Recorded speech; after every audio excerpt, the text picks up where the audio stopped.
During Christmas dinner at my son's house, we were savoring a precious family moment when abruptly I received a call from an unknown number.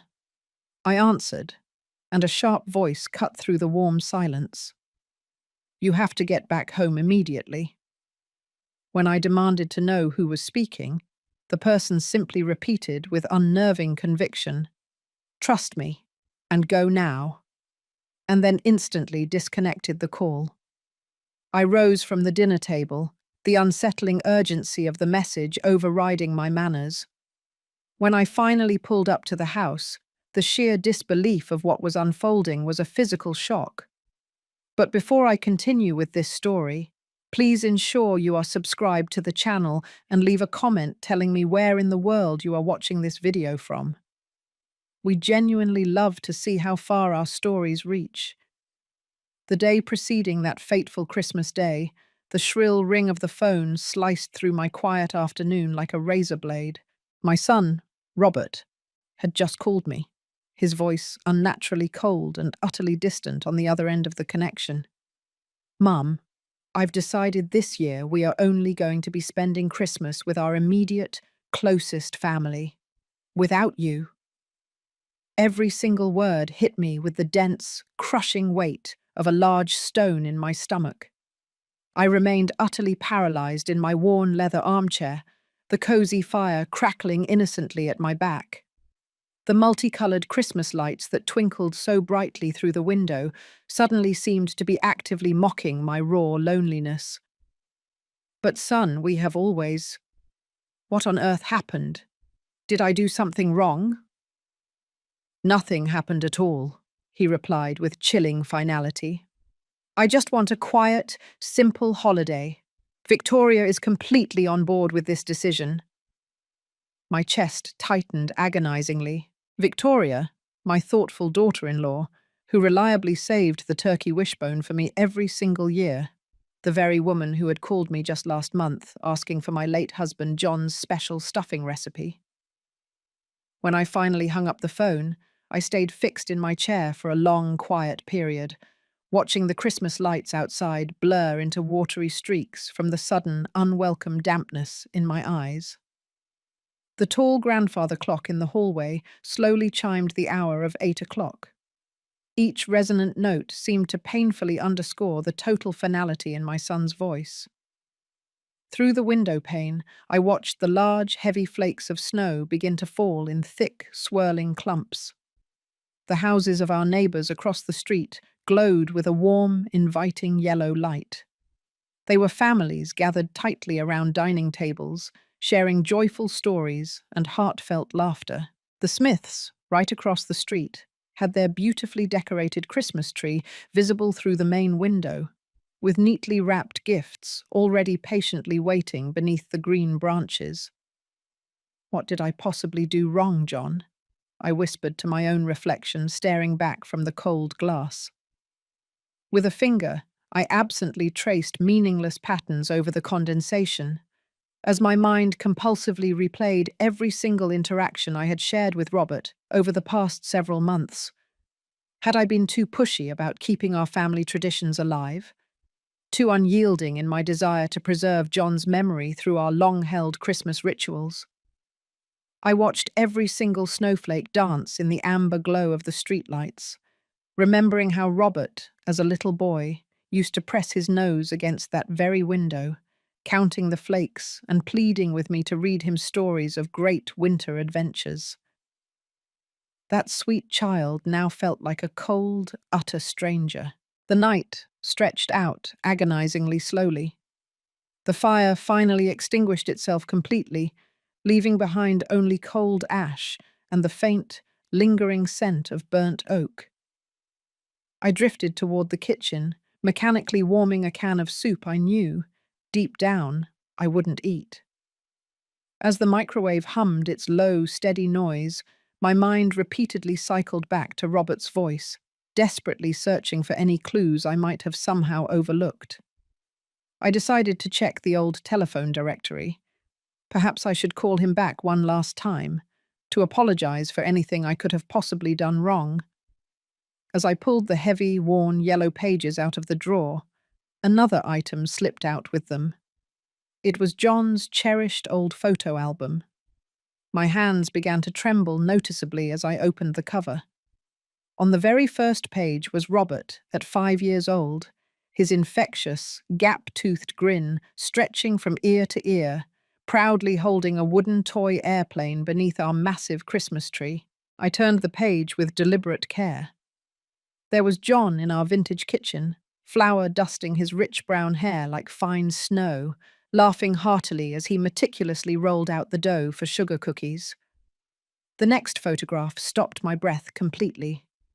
The three of us together, John holding baby Robert tight against his broad chest, my younger self with an arm lovingly around both of them, all of us beaming into the camera. We seemed utterly invincible back then, as if there was simply nothing in the world that could ever separate us. I distinctly recalled that Christmas morning 15 years ago, Robert clattering down the stairs in his Superman pajamas. John was making his renowned cinnamon rolls, while I feigned surprise at his overwhelming excitement. When did that sense of wonder truly die? When did my beautiful boy morph into this cold, distant stranger? I flipped through more pages. Each subsequent photograph was a small, agonizing knife twisting deeper into my gut. There was John's last Christmas, 5 years ago, when the spreading cancer had already severely weakened his hands. But he still stubbornly insisted on wrapping every single gift himself. Robert had visited with less and less frequency that year, always inventing new excuses about work demands and obligations. "Hope, you have to keep the family together," John had whispered to me during his final week, his eyes clouded and unfocused from the morphine. "Promise me you won't ever let the distance grow between you and Robert." I had solemnly promised him. Had I failed that promise so completely? The microwave beeped with sharp insistence, but I barely heard it. Nothing mattered at all except these frozen moments in time where we had been truly whole. I closed the album gingerly, but I gently removed the photo of John laughing in our kitchen. I placed it carefully on my nightstand, ensuring I could see his warm smile the very first thing upon waking. As I undressed for the cold night, John's side of the bed seemed impossibly vast and echoing, just as it had been for 5 long, lonely years. But tonight, it felt even more hollow, as if the unexpected loss of Robert had somehow doubled the isolation that already permeated these silent rooms. The morning light struggled to filter through the half-closed curtains, casting long, weary grey shadows across my breakfast table. The newspaper lay folded neatly beside a bowl of rapidly cooling oatmeal, as I habitually scanned the obituaries, a routine that seemed to gain morbid relevance with each passing year. The electronic chime of the phone startlingly broke the quiet, causing my spoon to clatter against the ceramic bowl. After the confrontation the night before, any unexpected call felt instantly like a mounting threat. I checked the caller ID with noticeably trembling fingers, and my heart instantly accelerated upon seeing Robert's name. "Hello," I answered, my voice sounding far more cautious than I had intended. "Mum!" This time, I noticed a tiny flicker of genuine warmth creeping around the edges of that single, important word. "I truly want to apologize for the call last night. I was completely out of line and wrong." Relief flooded over me with such dizzying speed that I had to firmly grip the edge of the table to keep myself steady. "Son, I am so incredibly relieved you called. I was honestly worried I had done something terrible." "No, Mum. You did nothing wrong at all. I was just so stressed about work, and I took it out on the wrong person. Victoria actually reminded me how fundamentally important our family traditions are. We want you to come to Christmas dinner after all." "Of course I'll be there," I instantly replied, joy bubbling up inside me like effervescent champagne. "I'll prepare your father's famous turkey recipe, and I'll make the cranberry sauce." "That sounds absolutely perfect. Please bring everything you usually make," he said. and then there was a noticeable pause. Victoria is really excited, he continued. The kids have been asking incessantly for more stories from Grandma Hope. Something about his sudden, intense enthusiasm sounded strangely rushed, almost as if it had been rehearsed, like he was reading from a required script. Robert, what made you suddenly change your mind so fast? Yesterday you seemed so completely certain. I simply realized my mistake. That's all it was, he answered, his words stumbling over my question. I have to go now. Work calls. We'll see you on Christmas Day around noon. Wait, son. Can we just talk privately? I love you, Mum. See you soon. The call abruptly disconnected. I was left holding the phone, staring at it as though it might magically yield answers. For a brief moment, pure, unadulterated joy coursed through my veins. Christmas was saved, my family was restored, but in the heavy silence that followed, doubt began to filter in, cold and insidious, like air through a cracked window pane. Something in Robert's voice hadn't sounded quite right. The actual words were correct. The apology was appropriate. But the delivery felt hollow and mechanical, as if he were merely checking off items from a predetermined list.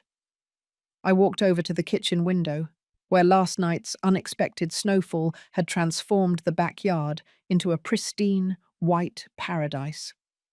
The miller's children were already out there building a colossal snowman. Their innocent laughter floated across to me. Normal, regular families doing normal, regular things on a perfectly normal December morning. Perhaps I'm just overthinking this, I murmured to John's comforting memory as I continued my morning routine. Dishes in the sink, newspaper sorted for recycling, mug rinsed clean. That uncomfortable feeling, however, only grew stronger. Robert had actively avoided any attempt at a deeper conversation, fleeing the phone as if he genuinely feared awkward questions. Something he had said resonated chillingly in my memory. Victoria actually reminded me how fundamentally important our family traditions are. Since when did Victoria need to remind Robert of something so basic? And why mention her support so specifically? As if he needed her explicit permission to invite his own mother to Christmas. The next 3 days were a complete blur of fierce determination. I woke up on December 22nd with an unusual surge of energy I hadn't felt since John's death, happily humming Christmas carols while preparing my coffee. My notepad quickly filled up with detailed menu plans and extensive grocery lists, every item meticulously double-checked. Turkey, cranberry sauce, John's stuffing, I murmured aloud, tapping the pen purposefully on the table.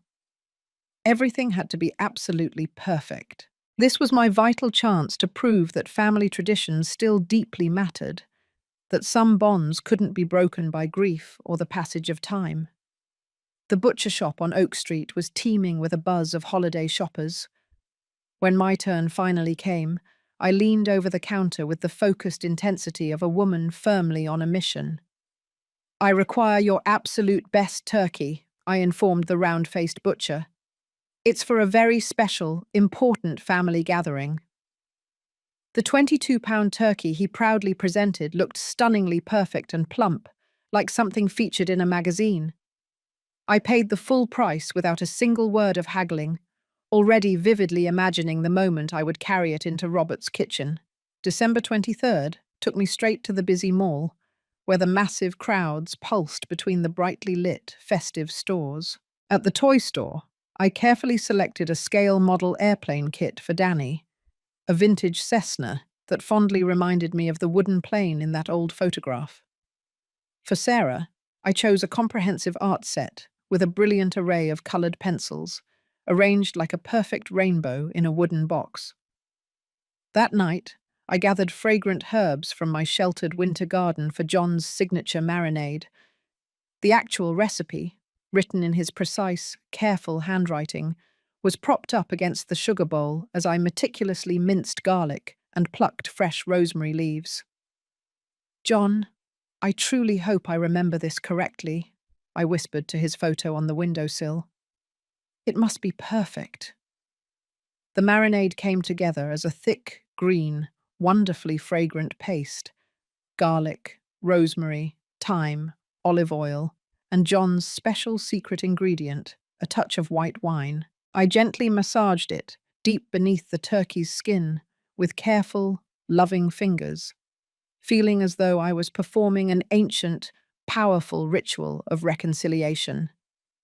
Christmas Eve morning arrived cold and grey, but my mood remained unexpectedly buoyant.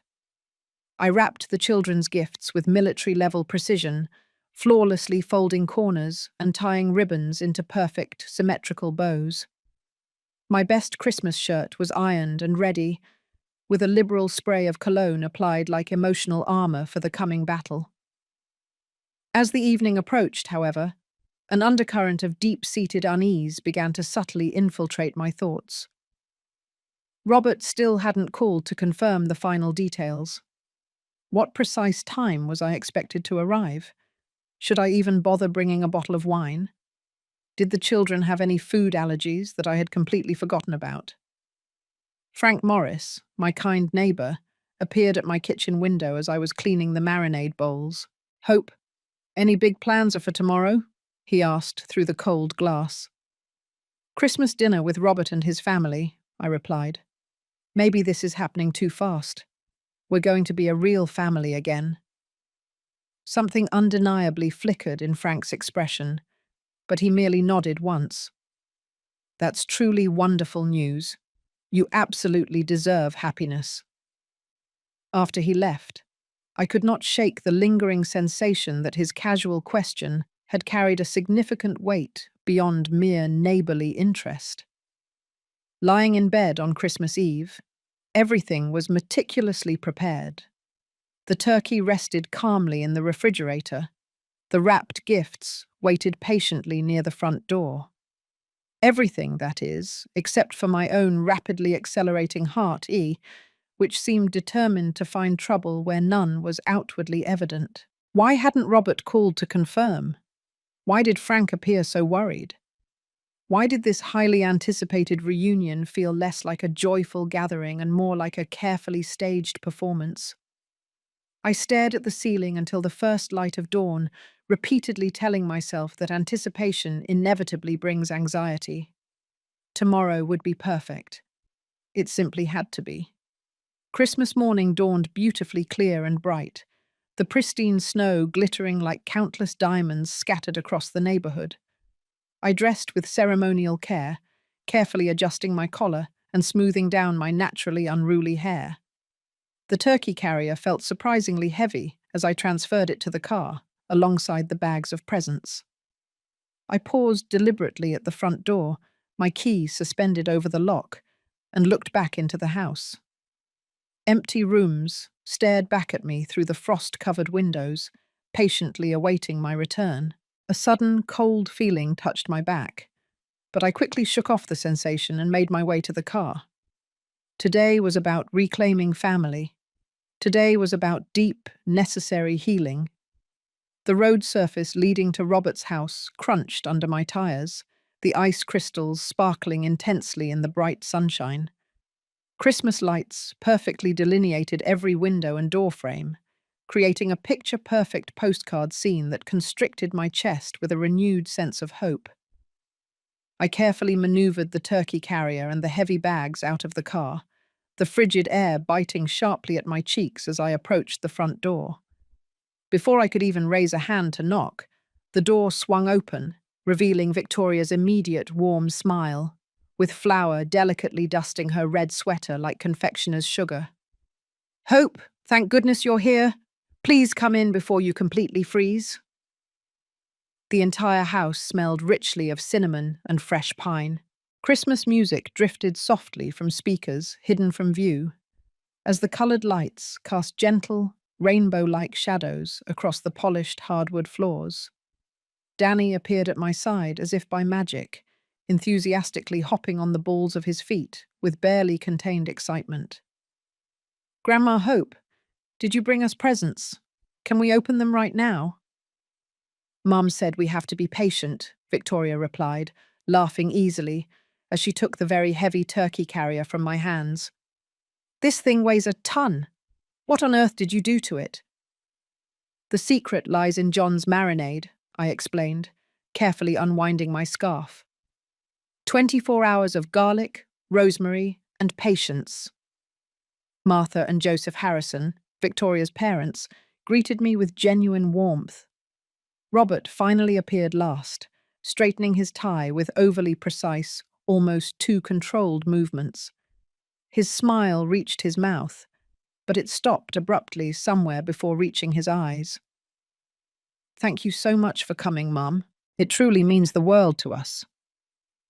Something in his tone prompted me to study his face more intently, but Danny grabbed my hand tightly and enthusiastically dragged me toward the dining room before I could fully analyze the unsettling sound of his voice. The dinner table gleamed brightly under the soft candlelight, the settings laid out with Victoria's finest china and napkins folded into crisp, perfect triangles. My turkey immediately took center stage, its golden brown skin glistening richly under the light of the chandelier. Would you like to carve it, Hope? Victoria asked, offering me the electric carving knife. You are the true artist here.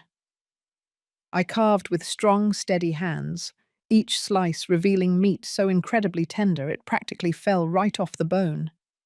The marinade had undeniably worked its magic, the herbs creating a fragrant, enticing crust that elicited murmurs of deep appreciation from everyone.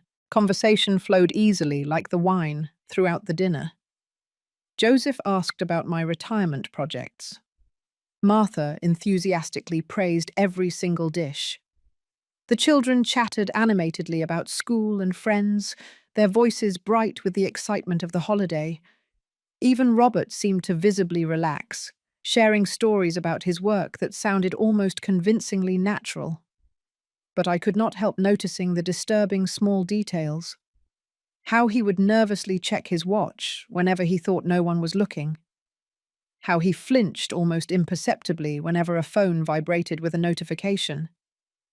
His laughter hit all the correct notes, but something underlying it sounded profoundly hollow, like a distant echo in an otherwise empty room. Grandma, can we please open the gifts now? Sarah asked gently after dessert, her voice soft but filled with hope.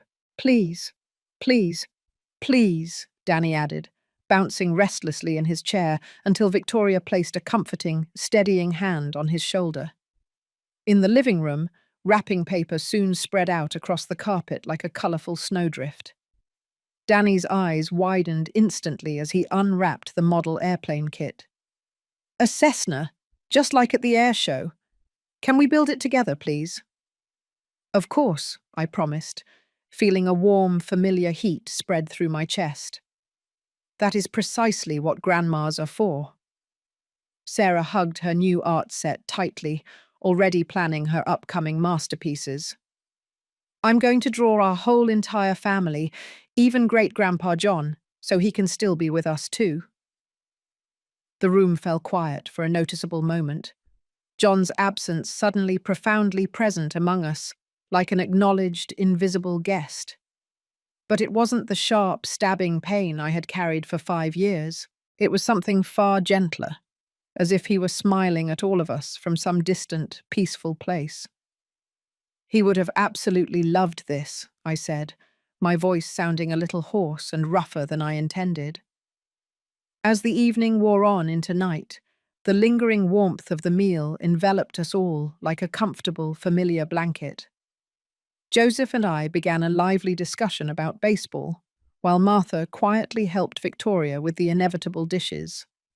The children were happily playing on the floor with their new treasures, their bright laughter providing a joyful, rhythmic soundtrack to our adult conversation. I loosened my collar and leaned back deeply into the armchair, feeling more genuinely contented than I had in months. This, I realized, was precisely what Christmas was meant to be. Family gathered, traditions deeply honored, and love shared openly between generations. My phone vibrated against my chest. A soft, distinct hum felt through my jacket pocket. I ignored it at first, not wanting to shatter the perfect spell of this lovely evening, but it buzzed again immediately, insistent and persistent like a stubborn bee. "Excuse me, just one moment," I said to Joseph, who was engrossed in describing his grandson's particular baseball skill. The small powder room near the hallway offered a brief respite of privacy, its closed door muffling the happy sounds of family conversation. Unknown number glowed ominously on my phone screen. I almost instantly declined the call. Who, after all, calls on Christmas Eve except persistent telemarketers or obvious scammers? But when the ringing stopped and immediately began again, sheer irritation finally overtook caution. "Hello? Who is calling on Christmas?" "You need to go home immediately." The voice cut through any attempt at polite manners like a cold, sharp blade. It was a man, his voice urgent. Unknown. I blinked rapidly at my own reflection in the mirror, watching my expression shift from initial annoyance to mounting serious confusion. "Who is this? What are you possibly talking about?" "That really doesn't matter right now. Just go home." My hand instinctively squeezed the phone tightly. Behind the closed door, I could distinctly hear Danny explaining the components of his model airplane to his grandmother. Normal, familiar sounds of a cherished Christmas night that suddenly felt terrifyingly distant. "I don't understand anything you are saying. What exactly is happening?" "Trust me and go now." The call was abruptly cut off. I stood there staring intently at the phone as though it could somehow explain itself. My reflection in the mirror looked undeniably older somehow. The lines of worry around my eyes seemed far deeper. The stranger's voice carried an intense, genuine conviction that squeezed the breath painfully from my chest. What could possibly be wrong at my house? A fire? A robbery? Had I accidentally left something dangerous turned on? My mind raced wildly with possibilities as my heart rate soared. But this, I reminded myself, was Christmas dinner, my first true whole family gathering in 5 years. How could I possibly leave based only on a cryptic warning from a complete stranger? Through the door, I heard Robert laugh loudly at something Joseph said, the sound sharp and excessively bright. My reflection stared back with deeply worried eyes, the hallway Christmas lights casting red and green shadows across my face. The stranger's voice echoed with insistence in my memory. "Trust me and go now." Trust who? Why? What possible catastrophic emergency would require such extreme urgency that a stranger would track down my private number on Christmas Eve? Even as the questions violently multiplied, my body was already responding to primal, screaming alarm signals. My shoulders had tightened defensively, my breathing had become shallow and frantic. Some ancient, deeply buried part of my brain screamed that this call was absolutely not random. I pictured my quiet, empty house in the deep December darkness. What if someone was actually inside, crudely rifling through my belongings? What if it was flooding or burning down? "Mum, are you okay in there?" Robert's voice came through the door, sounding worried and perfectly timed. "Just a minute more," I replied, my voice somehow firmer than I felt inside. I took a single, deep, bracing breath, preparing myself for whatever came next.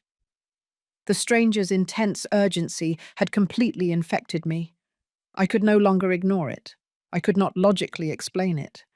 And I could not possibly pretend that Christmas dinner was more important than this overwhelming, growing certainty that something was profoundly wrong. When I finally opened the door, the cozy, warm family scene suddenly felt completely alien. Children's laughter, adults calmly conversing over coffee, the soft, steady glow of the lights that had felt so comforting just an hour ago. "Is everything okay, Mum?" Robert looked up instantly, something flashing behind his eyes that could have been worry or cold calculation. I absolutely need to go home, I said, more harshly than I intended. There is an emergency. Someone called. Something is wrong at the house. The entire room fell into immediate silence, broken only by Danny's model airplane making realistic flying sounds as he navigated it between the furniture. What kind of emergency is it? Victoria asked, a clean dish towel still clutched in her hands. My fingers fumbled nervously with the buttons of my coat, muscle memory failing completely under the mounting stress. I don't know any details yet. They just said I have to go home right away. Robert stood up immediately. His face was a picture of confused, perfect concern. Who called? Why wouldn't they clearly explain what was wrong? For a fraction of a second, I intensely studied my son's expression, searching for something I couldn't name. His stated concern seemed superficially genuine, but there was a deep-seated tension beneath it, a controlled anxiety that simply did not match his words. I have to leave. I bent down quickly to kiss the children goodbye. Their small faces looked up at me with innocent, bewildered perplexity. Thank you for a truly wonderful Christmas dinner. I sincerely apologize for having to leave like this. The cold December air hit my face like a sharp slap as I sprinted toward the car. In the rearview mirror, I could see the family grouped together at the doorway. Victoria was hugging herself tightly against the cold, Joseph was shaking his head slowly, and the children were pressing their little faces against the window. Robert stood slightly separated from the rest of the group, his silhouette dark against the warm light spilling out from inside. The suburban streets stretched out empty before me, the festive Christmas lights twinkling from house to house like distant, cold stars. The car radio was playing Silent Night, but nothing about this tense night felt peaceful or sacred. My hands gripped the steering wheel so tightly that my knuckles turned bone white. That mysterious voice repeated endlessly in my mind with every passing mile. Trust me, and go now. But trust who? And why? The speedometer crept well past the speed limit as empty intersections flashed past in a blur. I sped through a yellow light, then another, propelled by some primitive instinct that screamed danger. Could it be a simple robbery? Someone saw the house dark and empty on Christmas Eve, an easy target, while the owner celebrated with family. But how would a complete stranger get a hold of my phone number? How would they even know I wasn't at home? My mind circled back to Robert's behavior during dinner, the way he kept checking his watch, that forced, hollow laugh, the noticeable look of relief that had flashed across his face when I announced I was leaving. Was I wildly imagining connections that simply did not exist? Or had my son genuinely seemed almost anxious to see me go? I turned into my neighborhood street, noticing how few houses showed any sign of life. Christmas Eve in the quiet suburbs meant families gathered securely inside, curtains drawn against the cold. Perfect conditions, I thought darkly, for a crime. My house stood completely dark at the end of the street, exactly as I had left it. But something about it felt deeply wrong, a subtle, chilling wrongness that made my skin crawl before I could even identify what had changed. I parked my car behind Frank's oak tree instead of pulling into my own garage. Some deep instinct demanded discretion. The engine ticked softly as it cooled down, the only sound in the crisp, crystal-clear night air. The cold instantly bit my face as I cautiously stepped out of the car, every single one of my senses suddenly hyper-alert. The familiar street looked completely different through the terrifying lens of potential danger. Shadows were deeper, and common objects were transformed into potential hiding places or weapons. My house crouched dark and low against the starry sky, but something was amiss with its overall silhouette. A basement window, which should have reflected the distant streetlight, showed only impenetrable darkness. Broken glass glittered brightly in the snow below like scattered diamonds. Someone was inside. I fumbled for my phone with numb, clumsy fingers, dialing 911 while simultaneously crouching low behind Frank's fence. A flashlight beam methodically swept across my upstairs bedroom window. It was systematic and deliberate. Whoever was in there was clearly not in a state of panic. They were actively, methodically searching. 911. What is your emergency? There is someone currently inside my house, I whispered urgently, watching the light disappear and reappear in different windows. I can see them moving around inside with a flashlight. The dispatcher took my address and instructed me firmly to remain well away from the house until the responding officers arrived, estimating about 15 minutes.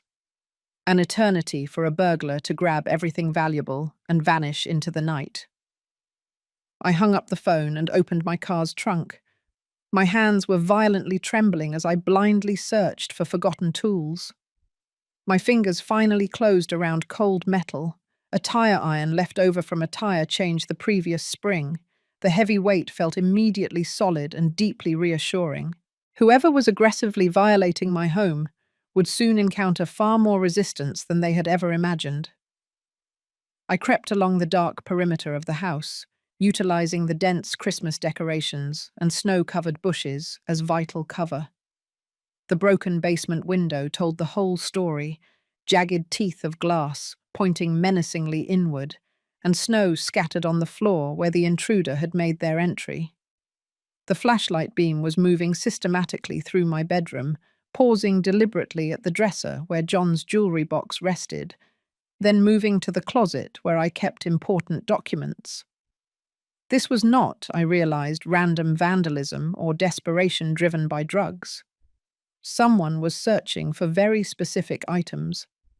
My hands gripped the tire iron tightly as a powerful protective rage flooded my system. This was my home, my sacred sanctuary, my entire life with John that some petty criminal thought they could simply steal as if it meant absolutely nothing. I positioned myself deep in the shadows, right beside the broken window, straining my ears for any sounds from inside. Footsteps crunched in the space overhead, someone moving with a determined purpose through rooms that contained 40 years of priceless memories. The beam of light swept back and forth relentlessly like a frantic lighthouse, always searching. What exactly were they looking for? Cash, jewelry, electronics, or something far more specific and personal? The footsteps moved toward the basement stairs, descending directly toward the basement, right in my direction. My breath hitched in short, choppy gasps that instantly vaporized in the freezing air. Every single muscle in my body tensed as I pressed myself against the house's cold foundation, the tire iron raised and ready. Whoever emerged from that window would find themselves face to face with one very angry homeowner. The basement light flickered momentarily, then instantly went dark again.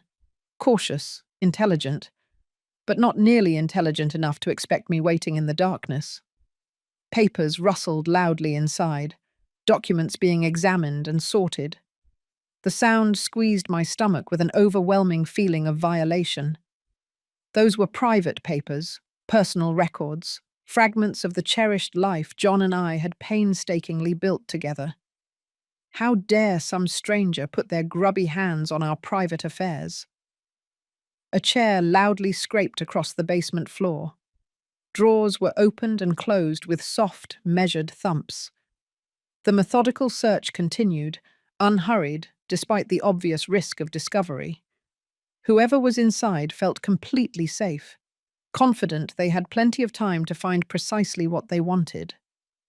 The flashlight beam drew rapidly closer to the broken window, casting long, eerie shadows across the snowy yard. I pressed myself even tighter to the brick siding, the tire iron trembling in my cold grip from adrenaline and the freezing temperature. A bag appeared first, dark canvas heavily stuffed with papers and small, distinct objects. Then a leg, cautiously testing the window frame before committing to climb out. I held my breath completely, every muscle poised for action. One more second, and I would have my answers about who thought they could rob Hope Davis on Christmas Eve. The second leg emerged from the window, quickly followed by a torso that I recognized with a sudden, nauseating clarity. Albert Rivers, my son's lifelong trusted friend, straightened up in my yard, clutching a bag overflowing with what appeared to be documents and valuables. Albert! I stepped out of the deep shadows, the tire iron raised high, my voice cutting the silence like a sharp, snapping whip. He instantly spun around, almost losing his balance completely on the slick, slippery ground. The bag fell from his shocked grasp, papers scattering wildly across the pristine snow like dark, incriminating confetti. His face instantly went pale as a ghost in the dim light cast by the neighboring houses. Hope. I honestly didn't want to do this. This was truly not my idea. Whose idea was it, then? I stepped closer, the heavy tire iron clutched in my hands. Documents were spread all around his feet. John's last will and testament, bank statements, stock certificates. Albert raised his hands defensively, backing himself against the wall with nowhere left to run. He said you would be at dinner for many hours. He promised you would never find out. Who said that? But even as I demanded the answer, the cold, brutal truth was already crystallizing hard in my chest, like fatal ice forming around my heart. Robert knew you would be at dinner. The words tumbled out of Albert in a frantic, desperate rush. He meticulously planned this entire Christmas gathering so that I could— The tire iron slipped right out of my fingers, suddenly limp and strengthless, striking the snow with a dull, heavy thud. My son sent you. Albert nodded miserably, hot tears streaming down his face in the freezing air. He urgently needed John's will, the Boeing stock certificates. He claimed you were planning to donate the millions to charity instead of leaving it to the family. Every single word landed like a sickening physical punch. I stumbled backward, staring down at the papers scattered in the cold snow. John's careful, distinctive handwriting on the official legal documents. Stock certificates that were worth more money than most people ever see in an entire lifetime. The precious savings of our whole existence reduced now to a target for common theft. The Christmas dinner. My voice came out as a strained, husky whisper. The apology, the heartfelt invitation, it was all a calculated sick fake. He's genuinely desperate, Hope. Albert crawled onto his knees, desperately trying to gather the scattered documents with uncontrollably trembling hands. Gambling debts, terrible investments. He owes people who absolutely do not forgive late payments. My legs felt suddenly weak and shaky as the total, sickening extent of the betrayal settled deep within me. Robert had looked me right in the eyes across that dining room table. He had graciously accepted my turkey and my gifts. He had allowed his own children to sit on my lap, all the while knowing his hired friend was violently violating my home. How much does he truly owe?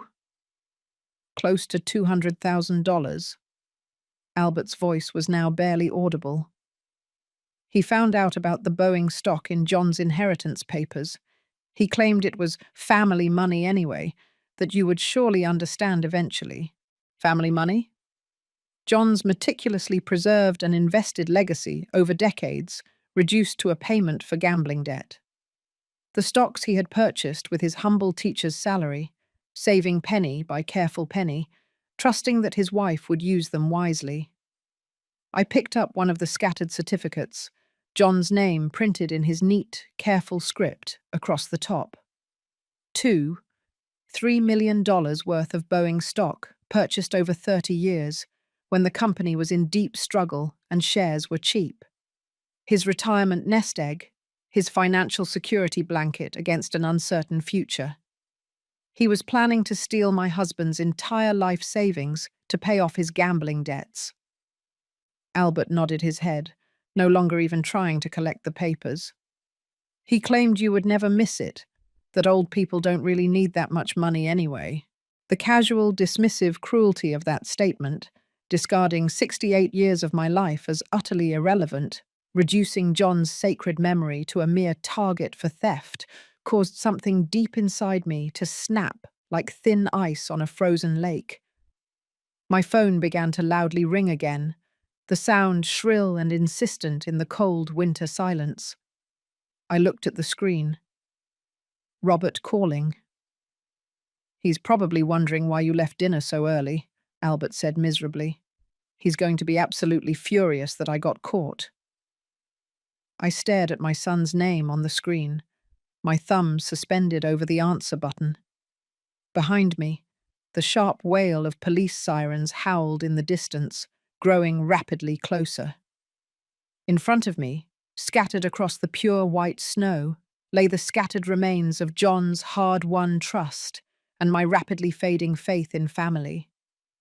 The phone continued to ring, insistent like guilt, demanding like raw greed. The sirens wailed louder and closer, red and blue lights beginning to flash vividly through the bare tree branches like a cruel, twisted Christmas light display. They were upon Albert, who remained shrunken and huddled in the snow next to my scattered documents, his painful confessions still echoing in the freezing air. Two distinct police cars rounded the corner, their headlights sweeping across my yard and illuminating the broken window like critical evidence in a crime scene photograph. The officers emerged with practiced, efficient readiness, their hands resting near their belts, their eyes quickly assessing the entire situation. "Ma'am, are you the homeowner who placed the 911 call?" The female officer approached with quiet authority, her badge reflecting the Christmas lights of the neighboring houses. "Hope Davis. This is my home, and that man right there broke into it." I pointed to Albert, who raised his hands even higher, as if surrendering to an entire army instead of just two suburban police officers. The second officer knelt down beside Albert, beginning the all-too-familiar ritual of reading rights and applying handcuffs, while her partner focused her attention on me. "What exactly was stolen, Ms. Davis?" I picked up John's will from the wet snow, its edges darkened by the moisture, but the text still perfectly legible. He took financial documents, my late husband's will, Boeing stock certificates valued at over $2 million, and banking information. $2 million? The officer's eyebrows shot up instantly as she examined the damp papers. "That is absolutely grand larceny territory." Frank Morris emerged from his house, wearing a bathrobe tied over his pajamas, his slippers crunching softly in the snow as he approached us. His wrinkled face showed a mix of genuine relief and deep concern. "Frank, was that you who called me?" I asked, the final pieces of the puzzle fitting into place. "I saw someone with a flashlight moving around inside your house at about 9 o'clock, he said, nodding toward the officers. "I simply couldn't ignore that on Christmas Eve. I had to track down your number in the neighborhood directory. You just saved far more than just my belongings tonight." I squeezed his shoulder tightly, grateful for neighbors who still cared enough to get involved. The officer looked between us with a growing understanding. So this was definitely not a random break-in. Mr. Rivers here knew the house would be completely empty. "He is my son's friend," I said, the words tasting like bitter ash. "My son knew I would be at his house for Christmas dinner. He planned this entire thing." Albert, now fully handcuffed and seated in the back of the patrol car, looked out the window with the defeated expression of someone watching their entire future collapse. The officer, taking his formal statement, nodded gravely as the sordid details emerged. The gambling debts, the calculated planned theft, the brutal manipulation of family traditions. My phone rang again, the sound harsh and strident against the official, tense atmosphere of the crime scene. Robert on the screen was a stark, painful accusation. "Should I answer it?" I asked the officer. "Go ahead. It might be interesting for us to hear what he says." I accepted the call, putting it on speakerphone so both officers could clearly hear. "Hello, Robert." "Mum, where on earth are you? We are all getting so worried." His voice contained the exact, perfect mix of worry and confusion. "You have been gone for well over an hour." "I'm on my way back now, son. We urgently need to have a conversation." The silence stretched long and tense across the connection, and I could practically hear Robert's mind racing furiously to interpret my unfamiliar tone. "Are you truly all right? You sound so different." "Everything will become crystal clear very soon." I abruptly hung up before he could ask any more questions. The officers finished their necessary paperwork, while I slowly gathered the scattered documents. Each single piece of paper represented a precious fragment of John's legacy that had almost been brutally stolen by his own son. The Boeing stock certificates felt incredibly heavy in my hands, far heavier than their actual physical weight suggested. 30 years of John's careful investment, saved cent by cent from his teacher's meager salary. "We will need you to come in tomorrow to finalize your complete statement," the officer said, handing me her official card.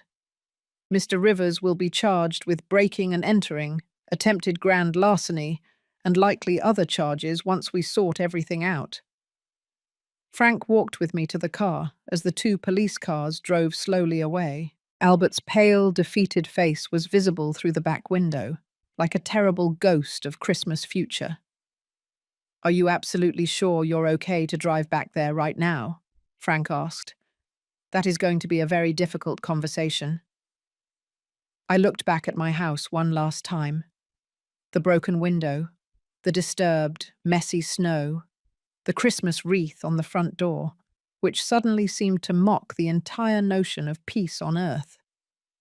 Some conversations simply cannot wait, Frank. Some brutal truths must be spoken while they are still fresh. My car started reluctantly in the biting cold, the engine protesting loudly.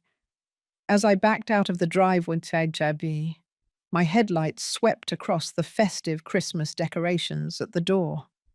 Their cheerful red bow was a bitter, painful contrast to the family destruction I was about to unleash. But John's will was securely resting right beside me on the passenger seat, rescued from both robbery and betrayal. Whatever the outcome, his lasting legacy would be protected. When I arrived at Robert's house, the warm glow emanating from the windows and the twinkling lights created a perfect, flawless facade of family happiness. Through the front window, I could clearly see moving silhouettes in the living room. My son was nervously pacing back and forth near the Christmas tree, while Victoria gesticulated with obvious, deep concern.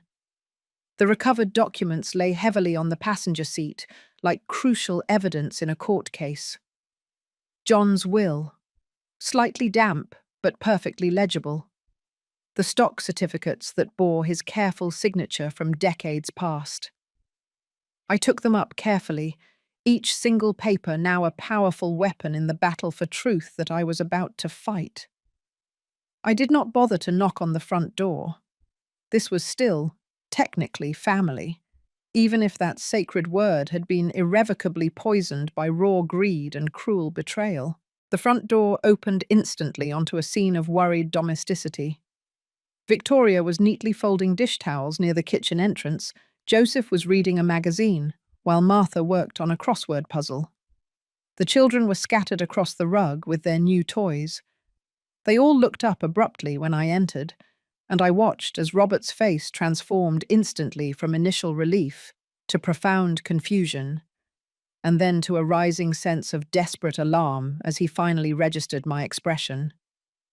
"Hope, thank God you're back."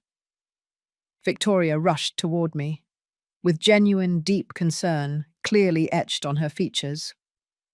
What happened out there? You look absolutely terrible. Ask your husband what truly happened, Victoria. I placed the documents onto the coffee table with a deliberate, ritualistic ceremony, arranging them so everyone in the room could clearly see John's familiar handwriting on the will. The official paper with the Boeing letterhead on the certificates, the bank routing numbers on the financial statements. Robert stared down at the papers as if they were the cold, damning evidence for his own execution. Mum, I don't understand what any of this is about. These are John's will and the Boeing stock certificates that Albert just attempted to steal tonight. He is currently in police custody, charged with breaking and entering and attempted grand larceny. Joseph's magazine quietly slid from his hands. Stock certificates? What kind of stocks? John left me $2.3 million in Boeing stock.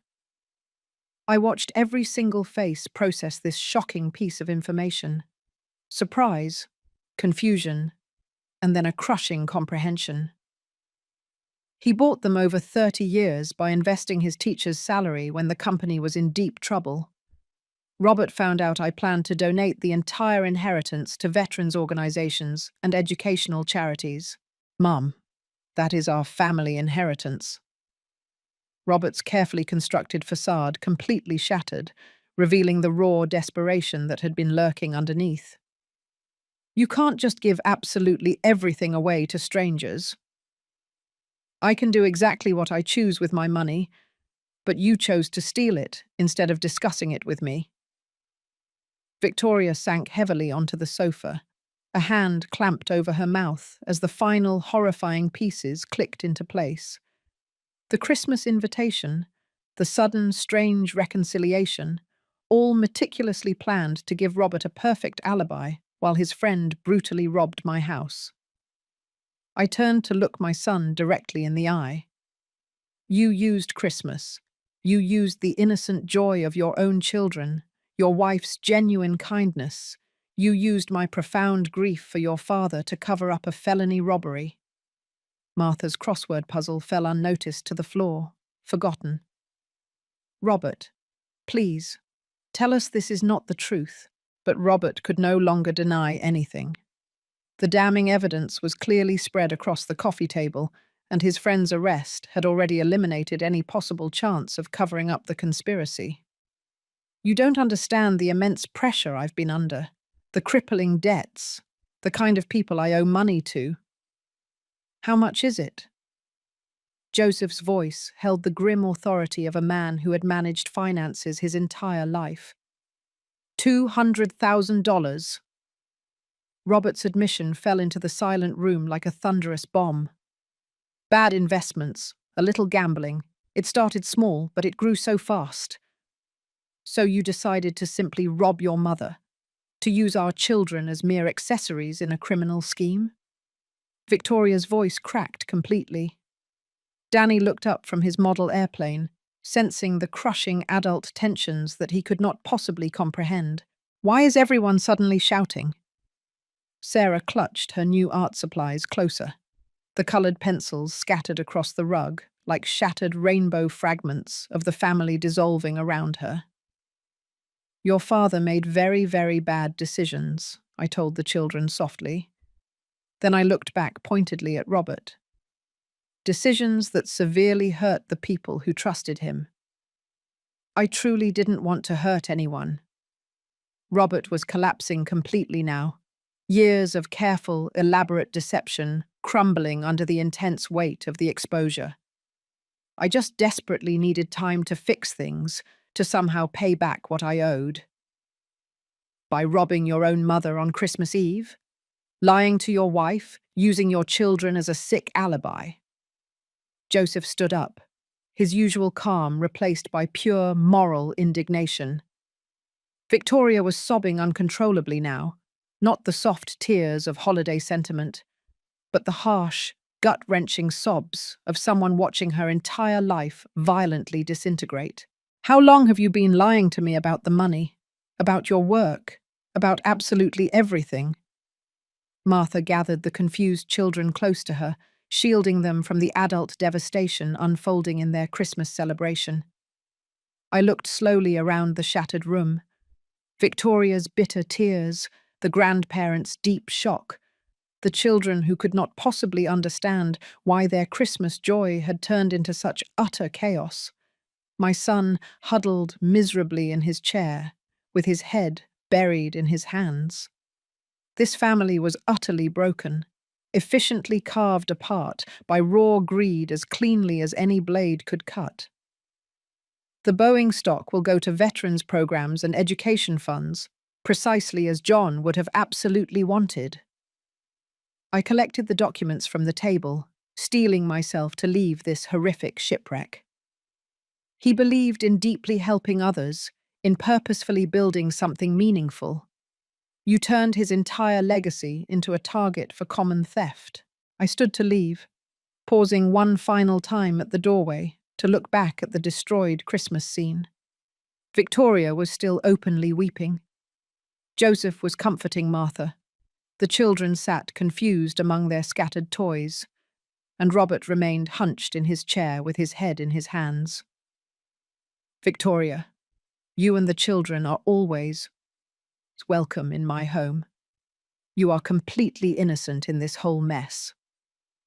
I walked out into the cold December night, leaving behind the deceptive warm lights and the heartbreaking wreckage of what was once my family. The very next morning, the light filtered gently through the kitchen window, casting long shadows across the table where John's rescued documents lay neatly arranged beside his photograph. Coffee was steaming fragrantly in my favorite mug, the one he had given me 20 years ago, with "World's Best Husband" printed in faded letters. As I reread the stock certificates with a new, somber perspective, I realized they represented far more than mere money. Each purchase date told a simple, powerful story. September 1995 saw, when Boeing was deeply struggling with layoffs and John saw an opportunity. March 2001, right after September 11th. December 2008, during the height of the financial crisis when others were selling in a panic, and he bought with quiet faith. My phone rang, interrupting the calm morning routine. Victoria's name on the caller ID squeezed my chest with a pang of worry. "Hope, I am so sorry." Her voice was rough and raw from all the crying, but also determined. "I truly never knew about Robert's plans, about any of this at all."